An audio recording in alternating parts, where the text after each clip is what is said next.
Hello all. Welcome to the temple. As we enter this temple, I welcome the presence of our higher selves, our highest selves. I welcome the presence of the highest consciousness into this place, highest love and compassion. I ask for the divine to hold us in the light today. I welcome the benevolent teachers and weavers of the divine plan to grace this space. To support the expansion and sharing of spiritual experience and education. This is the place where we witness the work that we talk about. Let us be present for the unfolding of hearts returning to their true medicine. You may be called to this space today because you are seeking connection to your divinity, or you are seeking a space where you can truly dive into your inherent perfection. Remember how to heal and walk the path of love, participating in the restoration of the divine plan on earth. And so it is. So a while ago, over a year ago, I received that kind of prayer, kind of intention, kind of setting of the container a little bit. And oftentimes, prayer can come to us, or affirmations, decrees can come to us really strongly. And when they come to us, it might be our higher selves kind of speaking through us, Thank you, Cedar. And so this morning, I started my day with prayer, with my coffee and with tobacco. I rolled tobacco, and even in the rolling of it, I prayed. I sang a Shipibo medicine song, an ayahuasca tobacco song to the tobacco in order to, wake it up, in order to activate the tobacco itself, which is what Ikaros are for. They are activation songs. And then I sat with that tobacco, and of course I don't inhale. What I do, let me just share this with my personal page. I could have brought it with me, but what I do, what I was taught, right, is to, with the presence of that tobacco, and you don't hold a prayer tobacco like a cigarette. You don't do that. You hold the prayer tobacco between your first two fingers, your thumb and your forefinger.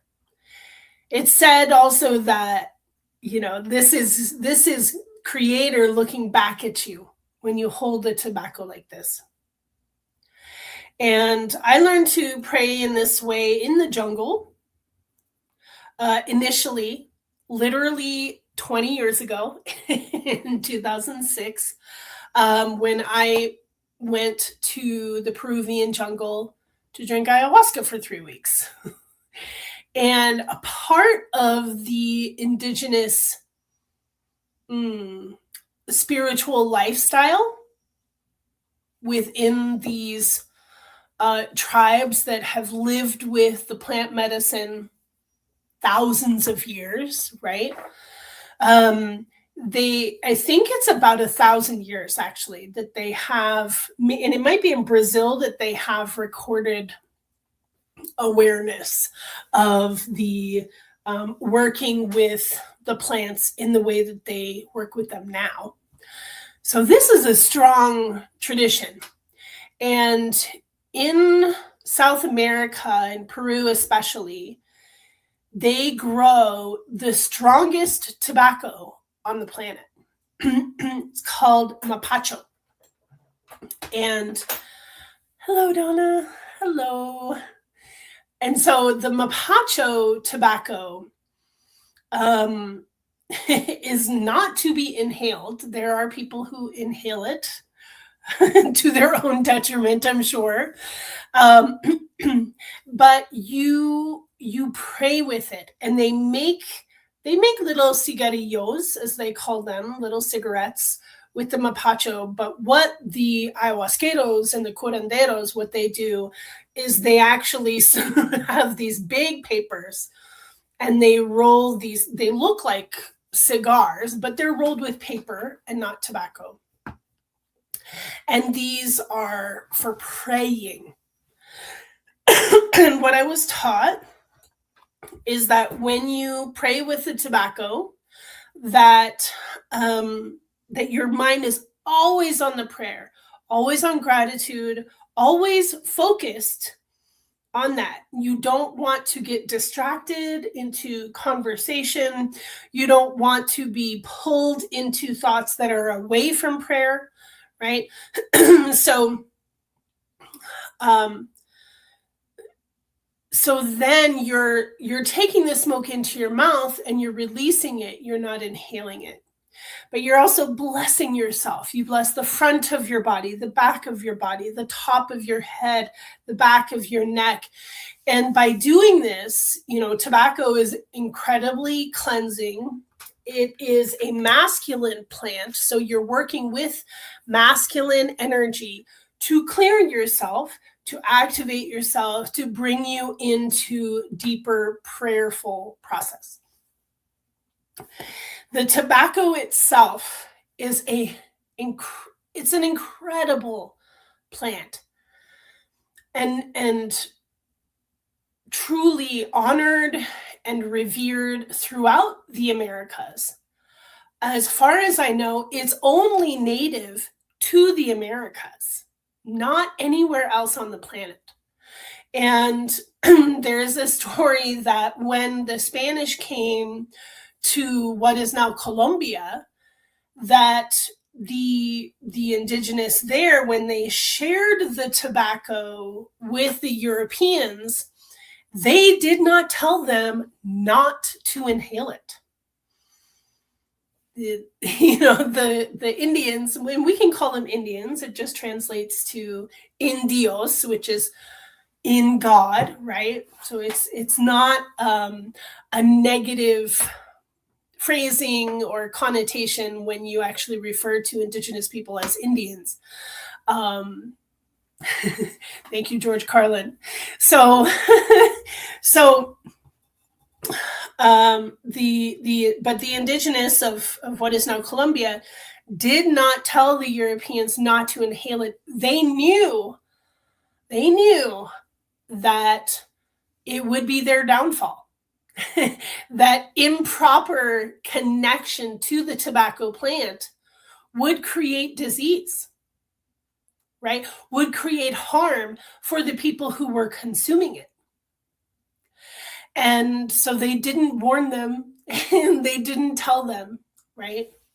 And so then, of course, the Europeans loved the tobacco. They loved the pipe tobacco and have had it now for 500 years. And all over the world, people treat it improperly. They work with it improperly.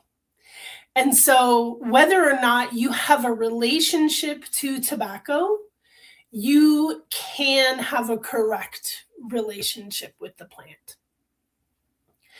You can, even if you are a smoker, one of the ways that you can heal your relationship with tobacco is by learning how to pray with it. Learning how to be so present with it, so present with your internal world, your higher self, and your communication with creation through that smoke. And you may still inhale. You might still be in that addictive experience with all of the chemicals that are within. Then there's the natural chemicals within tobacco, and then there are the additives that are put into cigarettes. We have so many different ways to pray. So many different ways that we can connect with creation, either through the plants, right? Like initially, I started with the cedar. This cedar is from the Pacific Northwest, from a sacred land, shared with one of my sisters who shared it with me.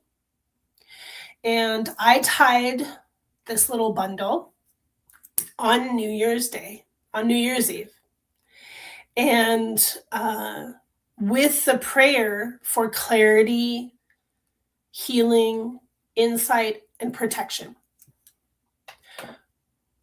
So every time that I light this cedar, it has that prayer already generating in it, right? And already providing that for me, the clarity, the protection, the insight, and the connection to creation, the connection to my prayers. There are other ways to pray. How do you pray? I know that some of you do wake up in the morning, spend time, Donna, I'm looking at you, spend time with your plants, spend time outside, and give thanks and gratitude to creation for what it is that you're grateful for.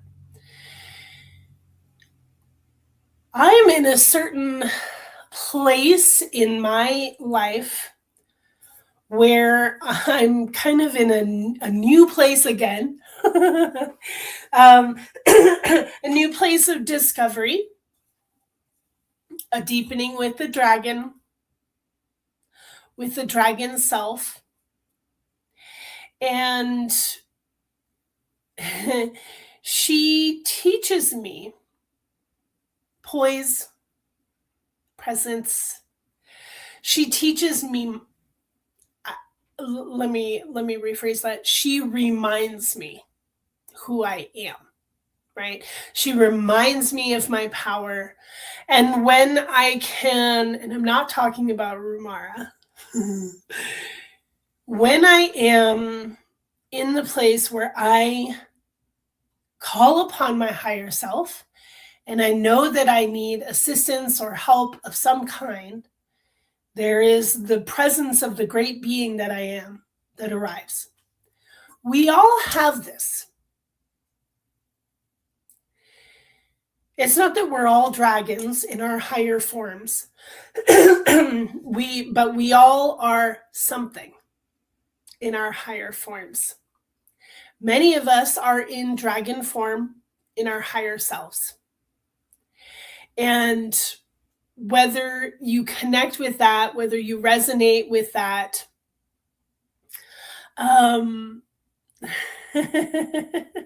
Donna, we can connect to this great being that we are. And in that connecting, with the intention of that connecting, we can receive the essence of that higher self, of that being. What does that higher self do when it is not extending itself into incarnation, right? Into physical form. So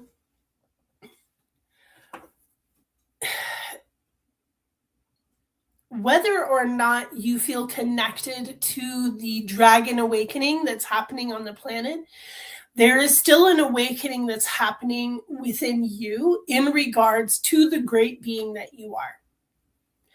And I encourage you to allow your prayer to connect you to that. Do you pray is the question. And what does your prayer look like, sound like, feel like? So you know that, well, maybe I should go grab my shaker. You know that I love to sing. I'm a singer. And I love to share song, but I love especially to pray in song.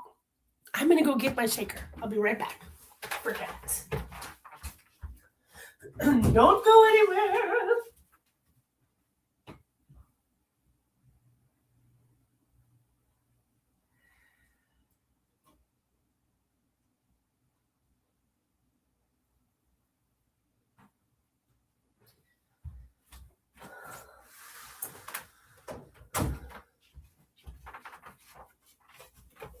So, this is my my witch's toolkit. And yes, it's a tackle box. But how awesome. How awesome is this? Let me show you. It opens up, right? And I have herbs, I have incense, I have tarot cards, I have my shaker. Everybody needs a ritual box, a ritual basket, right? Here's my weighted tuning fork.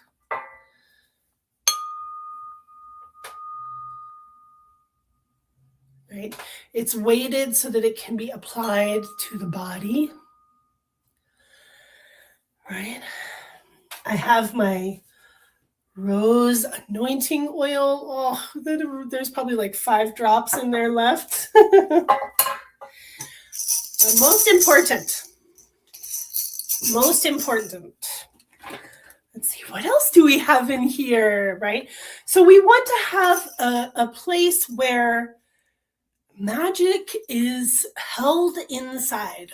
Maybe I can kind of show you some of this here. It's kind of weird. Maybe not. I'm like, that's not going to work. So I'll just hold this up. So yes, this is a tackle box, right? I have 2 sets of cards in here. I have more anointing oils and a boom boom stick. My rose oracle cards. I have a journal in here, and I have my special chocolates in here. Dragon's blood resin. So I have supplies. It's actually not fully stocked right now, but I do have supplies in here. So this is like every priestess, every medicine woman, every woman really needs to have something like this where you have all the things that you need that you can take with you, right? Where you need to go, where you're going to be of service. And so when we have the Nordic pagan parties, I bring this with me. Usually I have charcoal and homemade incense in here, actually.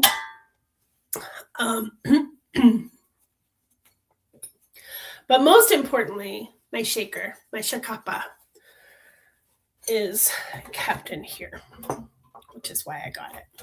Oh, should we bring out the cards? Should we bring out the cards? Perhaps we will.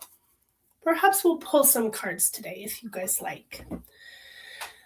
So, but I want to stay focused on the topic of prayer, because what's happening on the planet right now requires us to pray, right?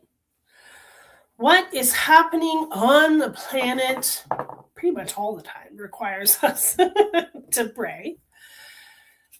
We need to pray for so many things. If we were to start listing, right, all of the things that people need support with, that people need help with, that you might need in your life, that others need in their lives. I'm thinking of Venezuela this morning, who had a horrendous earthquake. And I'm sure there are a lot who have left this plane due to that earthquake. I'm thinking of a lot of triggered rape victims right now with the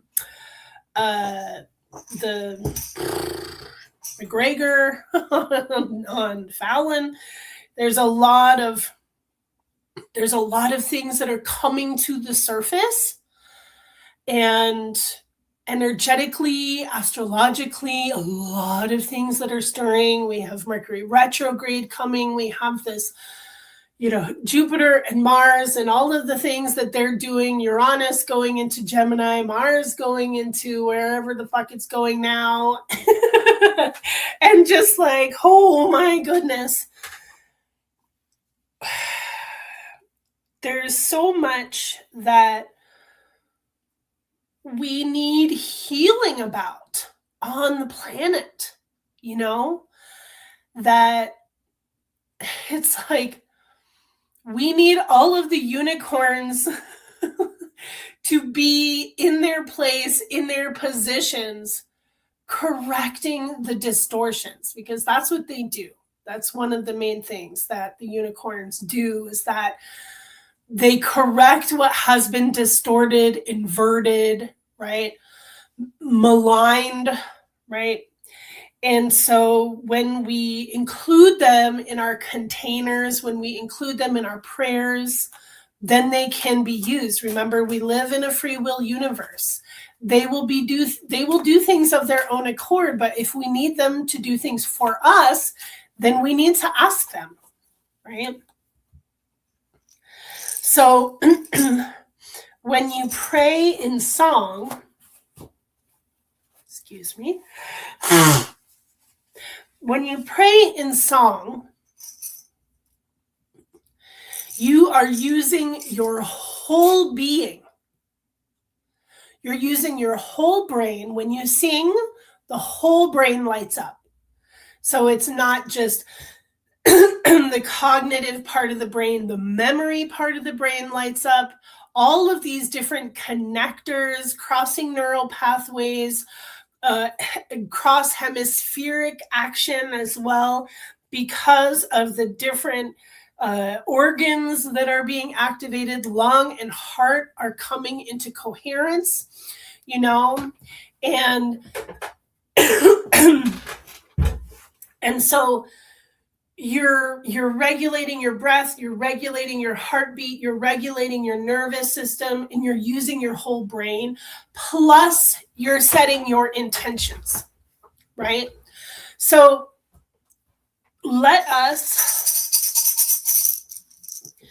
why do you think you sing in church? Right?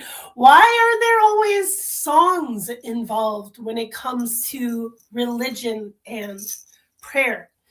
Because the song, the music, it activates you. It activates you. So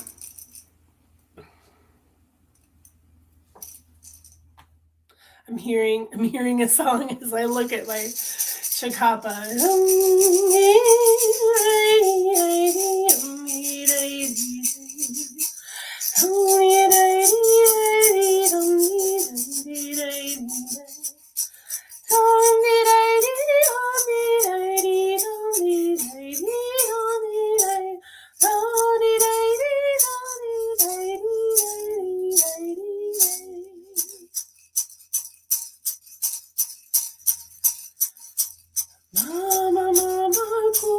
Sita, Virgen Sita, Mama Kudaisita, Virgen Sita, curandera fuerzalito, curandera cielo, Mama Kudaisita, Virgencita María,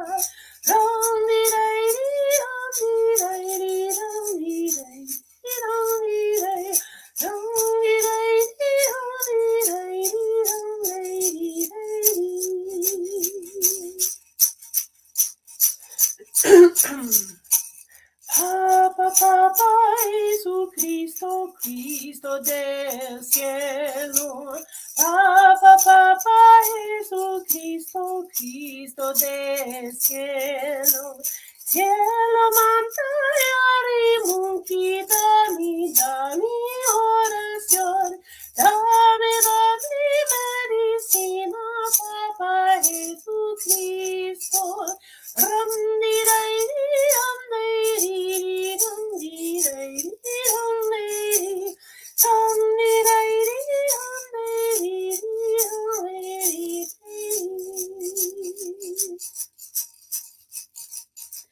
It's very interesting to go to South America and work with Indigenous people and receive them singing about Jesus and Mother Mary. So, interestingly, one of the first icaros that I learned had to do with Mother Mary and the roses. That's not lost on me that the curandero that I was brought to had this alignment. And in that experience, when you do a dieta or a diet, they are, you're consuming twice or three times a day the tea or the plant medicine of different plants in the jungle, while 2 or 3 times a week you're also doing ayahuasca ceremony. So at first I took ajo sacha, which is a type of garlic. It's related to garlic and it's for cleansing, purifying, right? And once I went through that 2-week process of cleansing and purification, which I really went through, plus you're also eating very bland food, steamed rice and vegetables all week long. You're lucky if you got an egg. Once a week, you got a piece of fish, really, really following the strict diet of the ayahuasca. And then in the 3rd week, I was introduced to the roses. And so the ayahuasquero, the curandero, he is communicating with your spirit in those ceremonies and asking the plants who is going to work with this human, right? Or asking the spirit and the plants who is in alignment, who needs to come together here. And it was the roses. The roses chose me. So the curandero came to my little hut, my tambo, and brought the roses with me, took off all of the stems and put them into water and made a tea. And that jug of rose tea I drank for the following week. And it even started to ferment. Right? It's not refrigerated. It started to ferment, and that was also okay, part of the medicine. And I continued to drink that. And in the ceremony, there were 2 ceremonies that happened after I started taking the roses. In the first ceremony, I was not given any ayahuasca, with the intention that the reasoning was that because I needed to receive the rose medicine more before going further with it, with the ayahuasca. In that ceremony, one of the other brothers there, who was an apprentice, received a whole ton of information for me. And then told me about it the next day. So that was really valuable, and it had to do with my grandfather and the grief that I was still carrying in my experience from my grandfather's death when I was 8. It was a huge eye-opener. And then the next week, or no, not the next week, but the next session, excuse me, I did take the ayahuasca, and it was really gentle. The medicine had not been gentle with me the previous 2 weeks and forcing me to purge the inner critic. so that I could sing for the medicine properly for healing and not be, performative in my natural way that I was trained, right? And I remember this experience of kind of rocking, right? I'm just having this experience of rocking back and forth. And the next day, we had our integration circle where we shared our experiences, and the curandero shared his insights of what he received for us. And, they're always really beautiful. And he said, I saw Mother Mary cradling you like a baby. And I was like, oh, I felt like I was being rocked like a baby. So that was really beautiful. So the roses carry a lot of power in a yin way, right? Their now, let's keep in mind, this rose is from my rose plant, my beautiful rose plant. She's still opening. She's going to be quite big. So let's remember, right? Roses have thorns. They have thorns. So even in her feminine way, in her beauty and her perfume and her healing power, of which she has quite a lot, she still will warn you. She still will protect herself.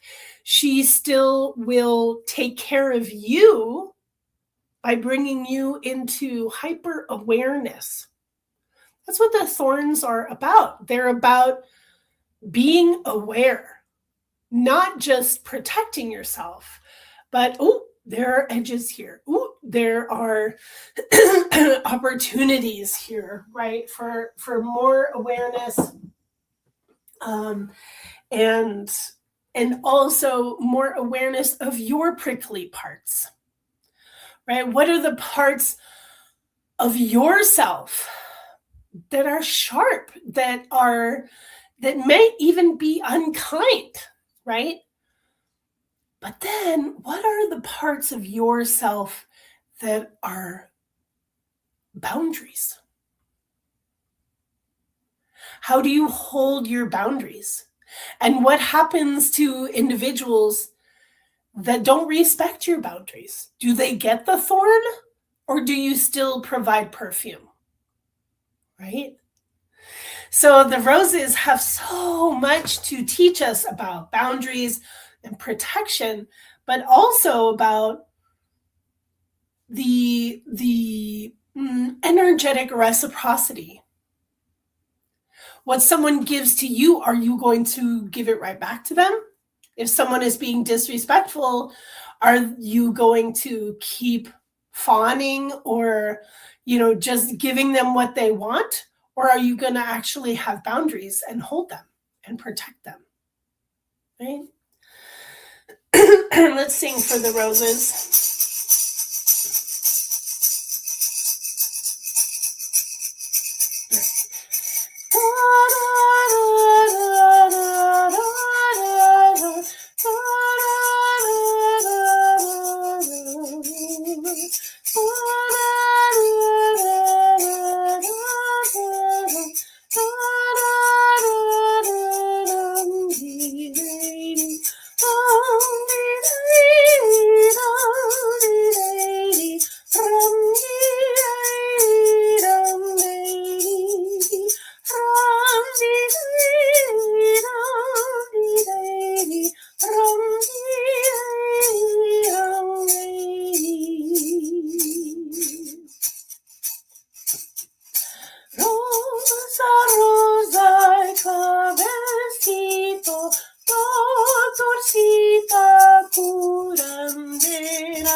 To burn, don't burn.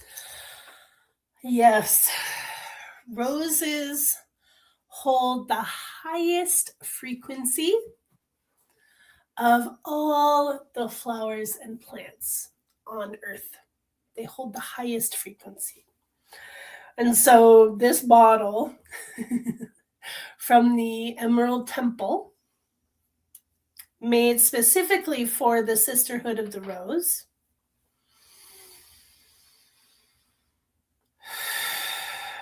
I don't know if you can see like how much I have left, not much. But there was even a study that I can't remember who exactly it was. I think it was a group of women. They might have been students, but they would have the scent of roses with them at all times, on their being, on their heart, right? In their vicinity, right? And the presence of the roses made them happier and more successful. They were in school, and because of the presence of the roses, they remembered better. They had higher scores on their tests. Like all of the outputs, were positive and more profoundly effective because of the roses. So we have so much help, right? So much help that's here on the planet, naturally existing. Rosemary is also incredibly good for memory and for astuteness in the mind. If you're studying for something and you use rosemary oil just as a scent to keep on you, or a rosemary plant, and while you're studying, you smell the rosemary plant, if you bring that rosemary plant to your test and you use it while you're taking the test, you will perform better on the test. It's true. Verify. Another thing is that if you study for the test after you took the test, this is another study that is profound. If you studied further on the topics that were in the test that you took previously, you improve. You retroactively, multidimensionally do better on the test because you focused before and after. Wild. So, my dear friends, my loved ones who are here, my loyals, I love you so much. Let's pull some cards and allow our our personal prayers of this moment to receive guidance. And so we ask for the cards today. Oh, we're going to switch cards.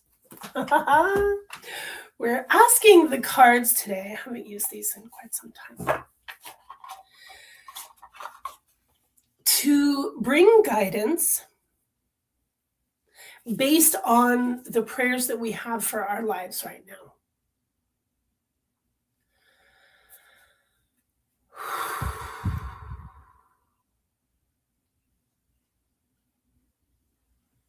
So we'll do 1, 2, or 3. So pick your number to receive your guidance. 1, 2, or 3.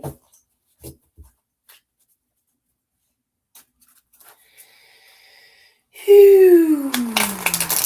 We give so much thanks to the presence of our higher selves, the presence of Source within ourselves, communicating through these cards.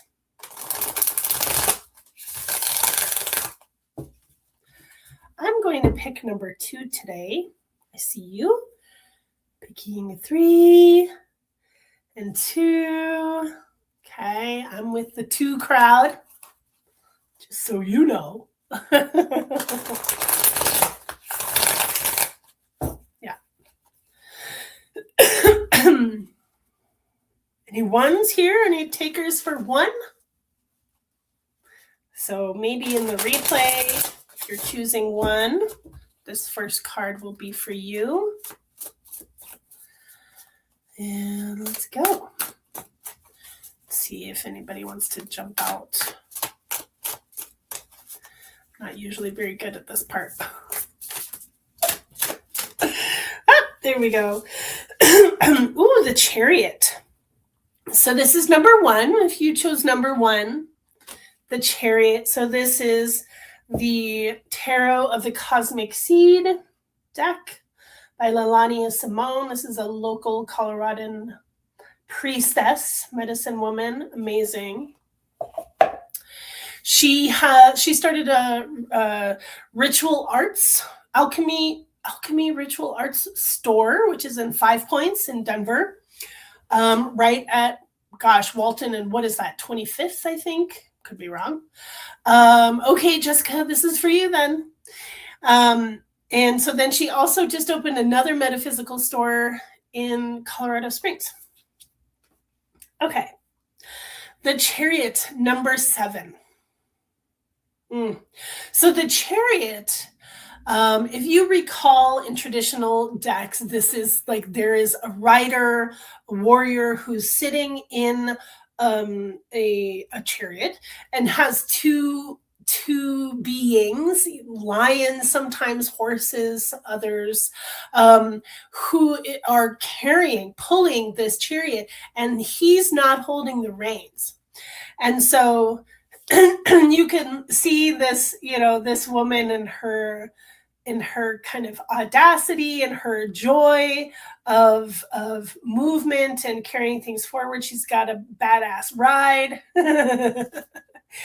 So the Chariot, the Chariot is about things already being in motion, and the divine spirit is in charge. So you can trust that things already have their momentum, that you can let go of the reins, that you can trust that what is moving forward serves your highest good.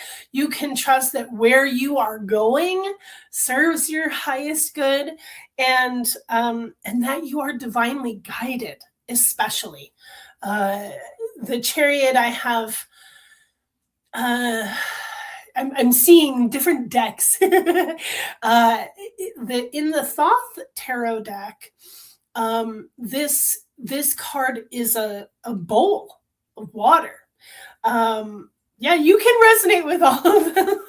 You can resonate with all of them, but this is really also about the vessel that you are and what you carry, the medicine that you're bringing to the world, right? So the Chariot is really about stepping forward on your path, fully supported, and whether or not you feel supported, try to deepen into the feeling of being supported, because you are. And so you can surrender, you can trust in your guides that are taking you on this journey, and you can also trust your higher self that is guiding you with every step, with every journey. So that's number 1. Awesome. Okay, good. So number 2.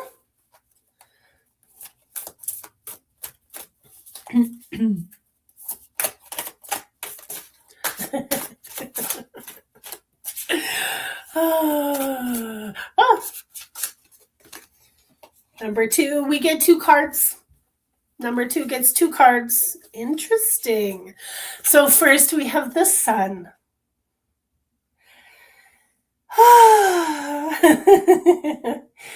So, and I love it, the little ferns. I just ate those ferns for the first time in my life. I just ate those ferns a few nights ago. My husband brought them home. And we also have the messenger of swords.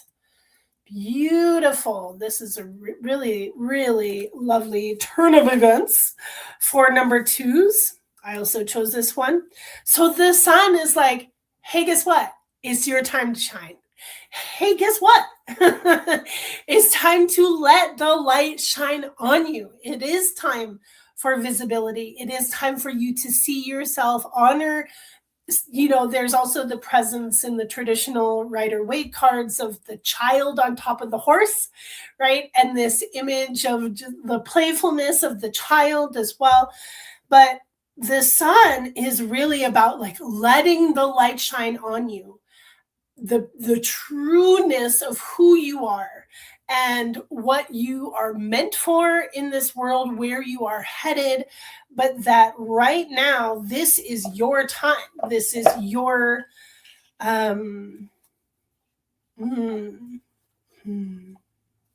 it's also, I want to say, safe to step forward. It is the, let's see, I'm going to look at what she has here. Joy, alignment, and vitality. Alignment is the main the main essence that I always pull from the sun card is like, yes, you are in the proper place for your light to shine, for you to come forward. Difficult times are behind you or will soon be. It can also refer to your personality and that people are drawn to you, drawn to your light. This is a time to set forth with confident expectation that all is in alignment and conspiring for your highest good. So then, the messenger of swords, which also has a sun on it in the form of a star, right? So let's see, the messenger of swords. So the messenger is like the page or the princess, okay? Yes, Jante, you sang it.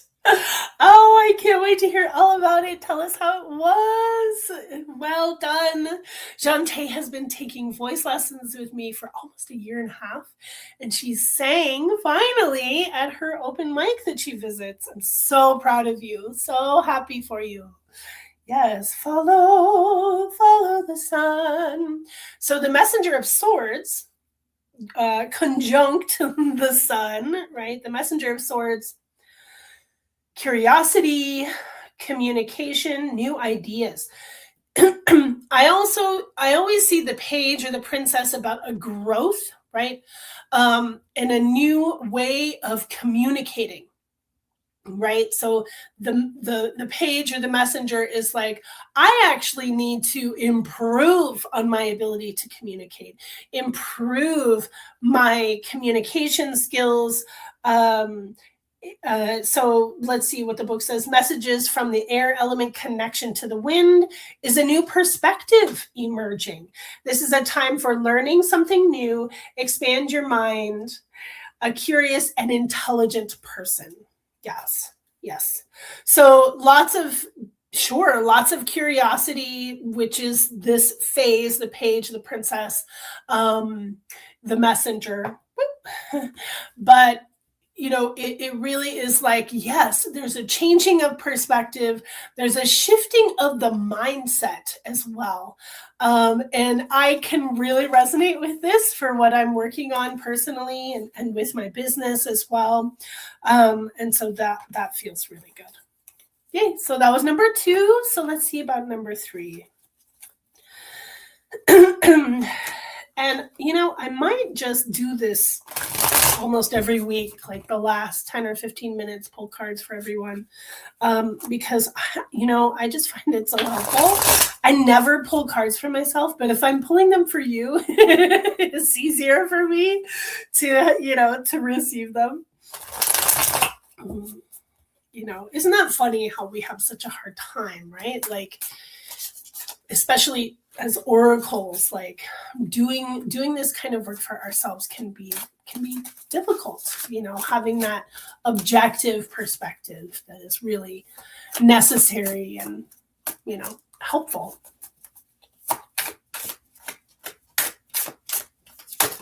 All right. Woo! All right. So really 3 cards. 3 cards for number 3.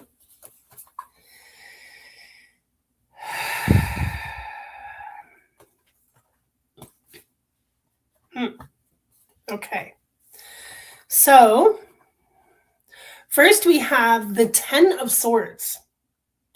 10 of Swords, this is really about other people's opinion, right? Other people's information, how people think about you, but what they also think that you're doing right or doing wrong, right? Look at this here. We have Scorpion in the bottom. And, this is like the culmination of energy. You see all of these swords coming together.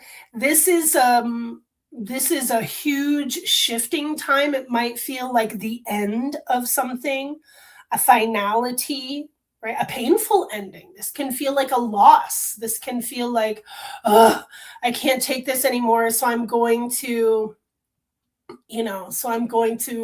let this die. Right. And it's more of a transition. It's time to learn from whatever the situation is so that we can move on. And from here, we have the 2 of Wands, which is like a shifting of the energy that you're creating. Right. So the 2 can be about choice and how you're moving forward. If you can notice the perspective that one of those wands is behind her, and that is often the imagery that we get with the 2 and the 3 of Wands, that the character, the individual, is standing where one of those wands is behind them. They've already made their choice. This is not the 2 of Swords where you're like, oh, this one or that one. This is like, I'm done with that journey. I'm done with that story. And maybe this is, self-doubt that you're finished with, right? Like the painfulness of the 10 of Swords. This is what we're done with, right? We're moving on from that painful place and saying, I'm actually going to focus on the cultivation of what is purposeful, what is meaningful and fulfilling for myself as well. Interestingly, I've never noticed this. There are a ton of mushrooms on the bottom of the card. So mushrooms, they teach us about connectivity, how the mycelium network, is all around us and is intrinsic in creation, but also within our being, that there are slow growing, slow emerging truths that are coming forward that we're still in the midst of, that we're still learning about, right? Who are we? Where are we going? What are we doing with this energy? And then from this place, where do we go from here? The 5 of Wands.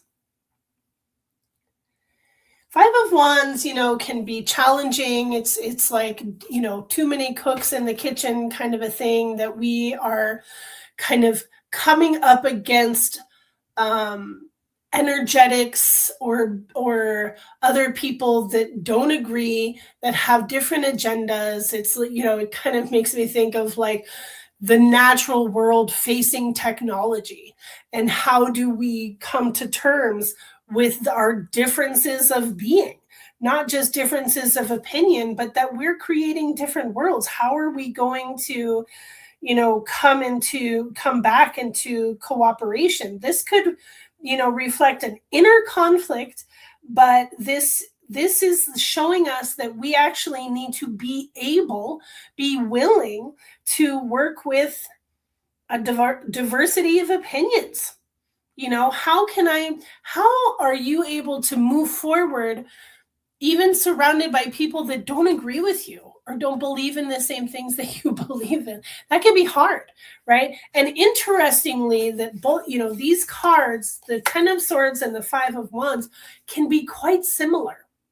They can be quite similar energetically, of this force of the battle of opinions, or the conflict within seeing the world in different ways, right? How do you actually want to evolve? What energy are you going to choose?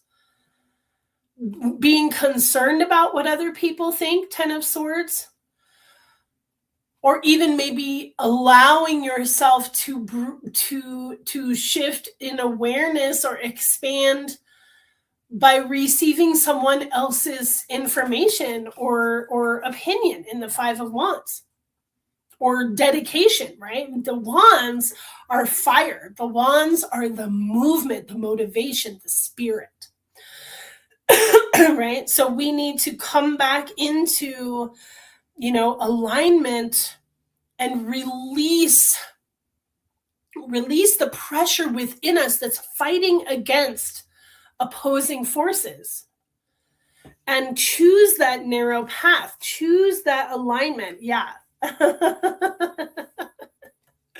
Donna, you have to be sneaky to get things accomplished. That's okay.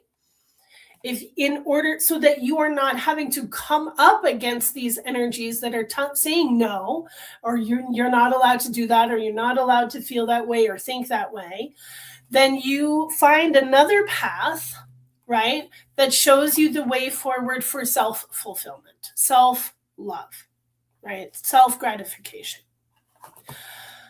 Looks like the threes the threes have the most work to do. But and bless it, because that's a huge shift in regards to becoming your best self, right? We have a lot of energies that we might have to come up against, or that are coming up against us. So how do we maneuver around that and stay true to ourselves? Yeah. Okay. So we will complete with a final prayer.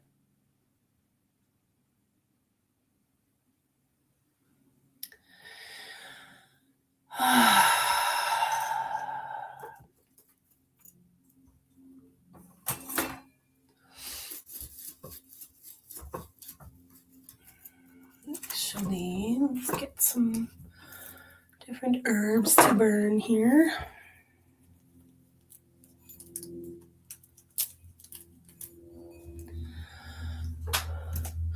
And when we do have, hi Larissa, when we do have our prayerfulness, when we have a prayer practice, it's also really important for us to review, right?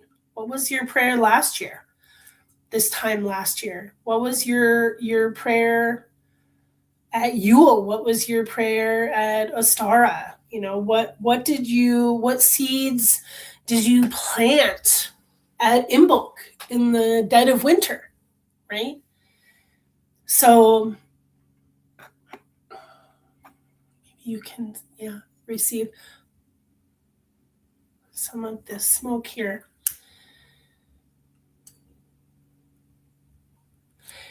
Yes.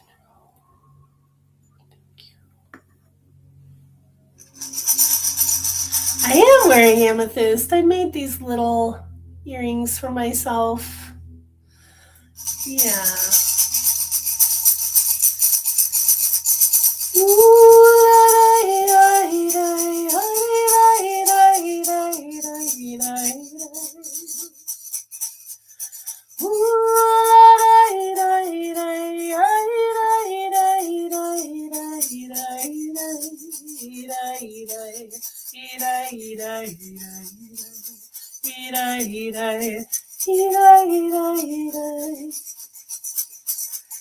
Abuelita, obrigada.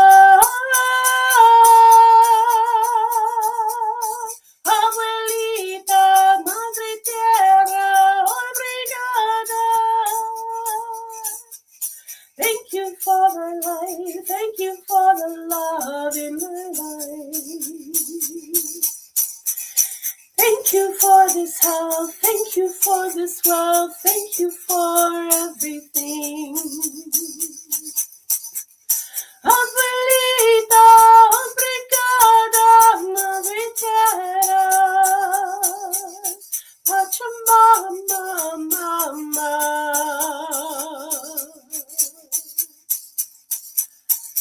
Protect us, surround us with your love. Keep us in your bosom, keep us in your protection. Abuelito, obrigada, abuelito, grandfather, we thank you. Father, Son, how you look down upon us. Keep shining through the rain with your love. Great being, holy creator of us. Help us to remember, help us to know ourselves. Creator, abuelito, abuelita. Obrigada, muito obrigada. We are so grateful for your love, for your medicine. We are so grateful for everything you provide.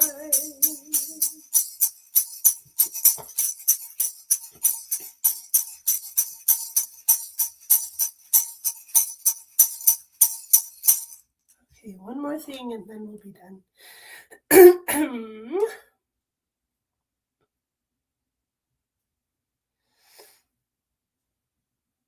Oh gosh, what is this prayer called? The Great Invocation. Okay. So, the Great Invocation was received by a woman, Alice Bailey. And then it was the first stanza, and then it was completed by another master, Tibetan master. And so I put a melody to it. I also changed the words a little bit. Okay.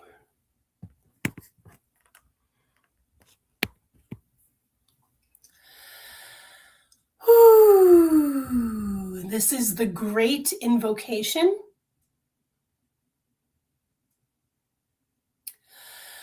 From the point of light within the mind of God, let light stream forth into the minds of humanity. Let light descend on earth. From the point of love within the heart of God, let love stream forth into the hearts of men. May Christ return to earth. From the center where the will of God is known, let purpose guide the little wills of men, the purpose which the masters know and serve.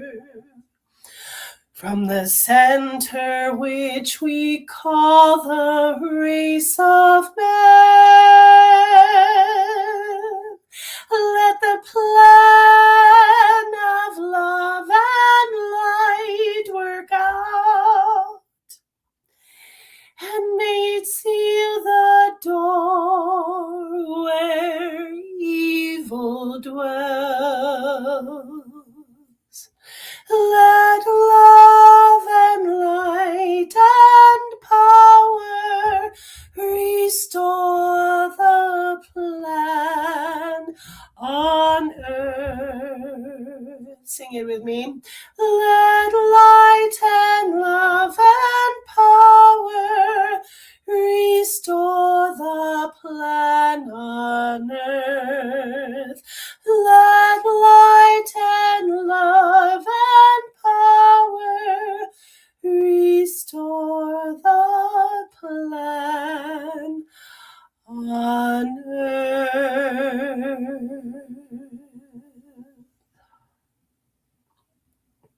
Thank you, Divine Mother, Divine Father, Holy Creation, great source within self. We acknowledge that we are source. We acknowledge that everything that we experience, we create, and so we raise our vibrations in accordance to you, source creation. We raise our vibrations in order to fulfill the divine plan on earth, so that love and light and power can be restored within us completely, so that all that is good and right and true and in alignment and in correct alignment can come forth and restore the planet and restore the plan within each soul and each individual. May the awakening that is happening throughout the planet continue, heighten, advance, amplify, and activate. Thank you. And so it is. Thank you, my friends. Thank you for all of your support. It's all about the singing. It's all about the singing. And I am remembering to honor the song. I am remembering to honor the voice. And I pray that many things will come forward for each of us in our empowerment, in our joy, in our evolution, in our gifts that we each have to bring forward. May you bring them forward unabashedly. And so it is. I love you all so much. Thank you. Thank you for being with me. Thank you for being in prayer for yourselves, right? Remembering that you hold the power. You are the power. I love you all so much. We'll see you soon. Ciao.